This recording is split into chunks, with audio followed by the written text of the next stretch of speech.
Hello, and welcome to Poems You Need, where two poets who believe in the transformative power of language share the poems that sustain and inspire us.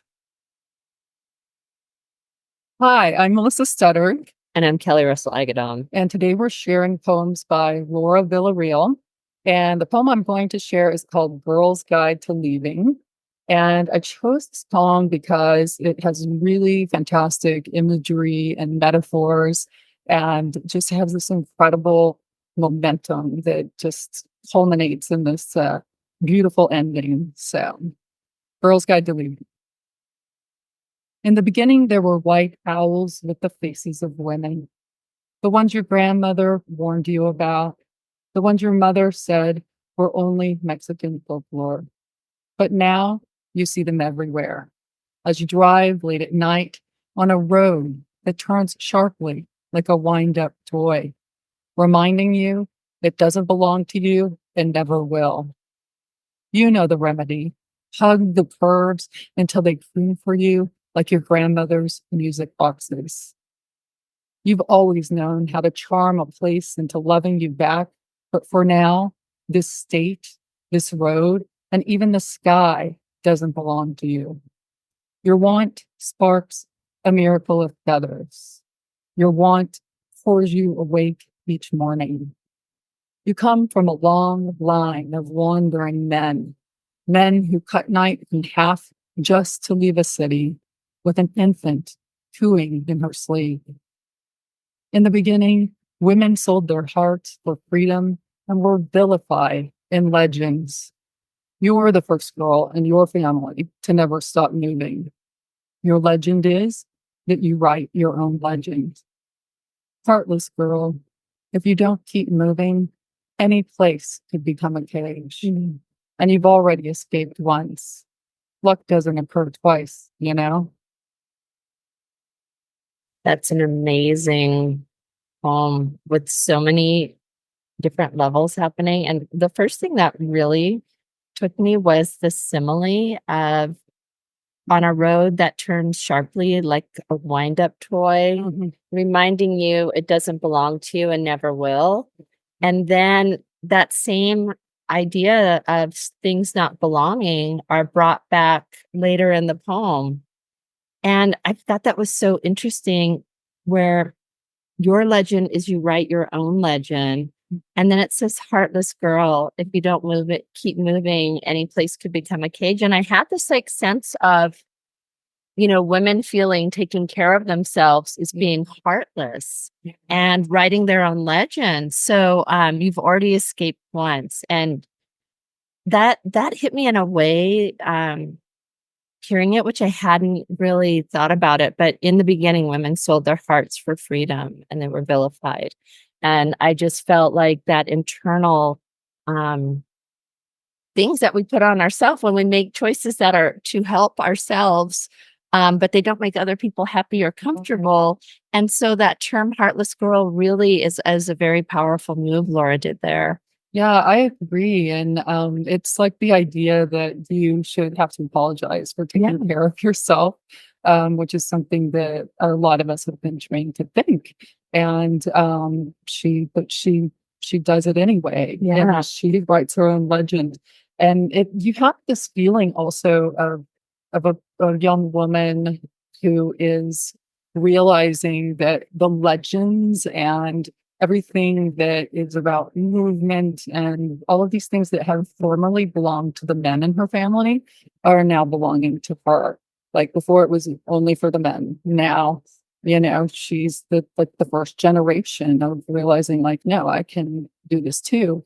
But then there's also like a feeling of restlessness, like maybe she feels badly about the people she's leaving behind. And I love the line about how any place could become a cage, because I mean, there is that feeling, right? Like for a lot of people that you don't want to become stagnant, you don't want to get stuck. And sometimes just being stuck geographically can make you feel that way. And you really feel the energy of her. And I love she's got so many different techniques that she's using in the poem. The repetition of that phrase in the beginning, and that stunning opening image of the white owls with the faces of women, that just draws you right into the poem. Yeah. Yeah. And in the beginning, it's the Bible reference, and then it says you're writing your own legend. So that's just this little subtle moment. Yeah. There's something, I met Laura in Texas at the Texas Institute of Letters banquet, because I was on an award committee and she won the award for this book. The whole book, the whole thing is just outstanding.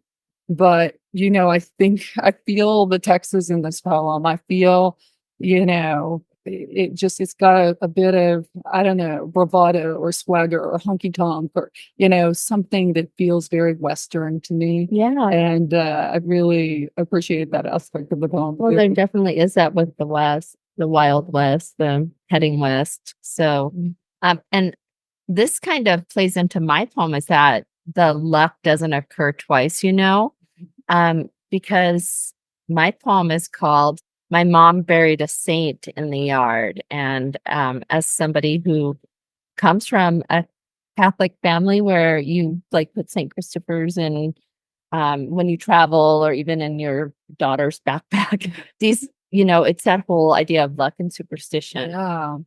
So this one again is "My Mom Buried a Saint in the Yard." Not like you think, but yes, he's upside down. Saint Joseph faces my childhood window. The internet says he should face what must be moved. My mom buried him 20 years ago to sell our house. I used the same trowel to plant seeds in the garden. There must be something to it, holy intervention. Because the grass where he's buried stays green when July browns the fields. But the house never sold, and the only one who hasn't stopped moving is me. My mom prays to Saint Anthony when I don't text back. She believes in woo-woo like I trust vanishing points. I packed her remedies with me wherever I go. I've beckoned Saint Anthony when love is lost and I can't be found. In a church, I read Revelations as a kid while everyone prayed the rosary. Forgive me, Mother, for I often forget to text back. Glory be the suitcase, the postcard, the care package. I buy a St. Christopher medal for my partner when his flights get canceled 3 times in a row. I know I should dig St. Joseph up, but some things are better unmoved. A novena candle melted in my car. The pink wax filled each corner of a cardboard moving box and honeycombed the bubble wrap. Our Lady of Perpetual Wandering. Should I settle like this wax or overflow? Wow. What a poem. I mean, I love, first of all, that the word woo-woo is in the poem. You just don't see that every day in a poem. But yeah, and you pointed out the overlap of superstition, and then there's also the movement and the feeling of needing to keep moving, and the apology to her mother. So there's that there too. It's a lot of the same themes, but in a very different way, which is kind of amazing. And I think there was something, I wanted to comment, we're still here in Aspen, so we've just met with the students recently, and you pointed out how interesting it was in one of the poems that she ended with a question and what a risk that was, but how well it was working. And I think it's the same thing here.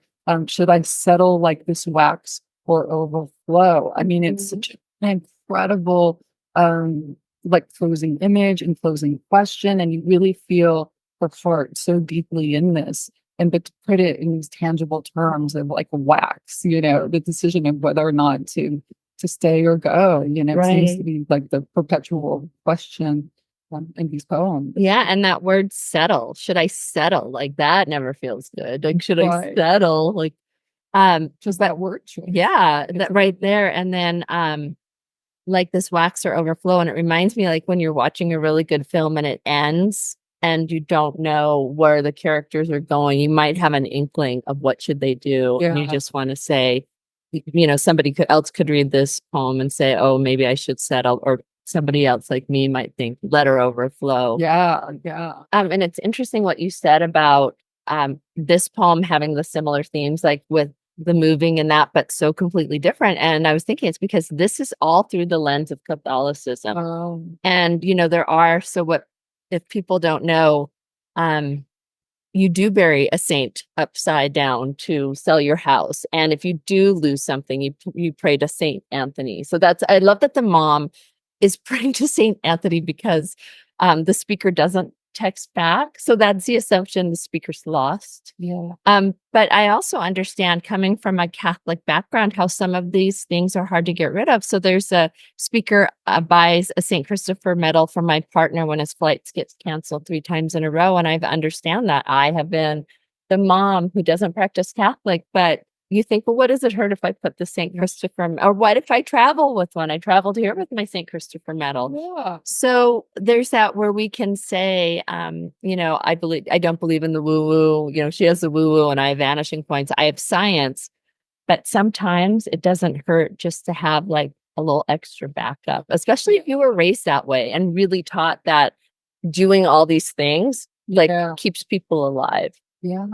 And I like it that you had mentioned St. Christopher and then it came up in this. Yeah. It's so great. Yeah. There's also like a really good balance of mystery and what's known in these poems. Like, when she says some things are better left unmoved. We don't know. I mean, we know a little bit about what that literally refers to in the poem, but it feels a lot bigger. And we don't know what those things are. Just like in the other poem, we don't know why she needs to keep moving. Is she running from something to something? Does she just need to keep moving? But the point is, the information that we have is just the right amount of information, and that mystery actually adds to the poem. Well, your comment there just opened up the poem for me in a different way, where some things are better unmoved because Saint Joseph is keeping, the grass green, and why dig it up if everything's working. But then to realize the speaker is really trying to figure out, do I move or do I stay? Do I settle like wax or do I overflow? So just that term of unmoved is the perfect word for it. Yeah, both of these poems worked so well together. And I just loved how they had their connections between each. Yeah, really. I mean, and she's a young poet, and this is her first collection, and it's already so amazingly strong. Right. And just you feel that emergence of theme that is so important in a work. And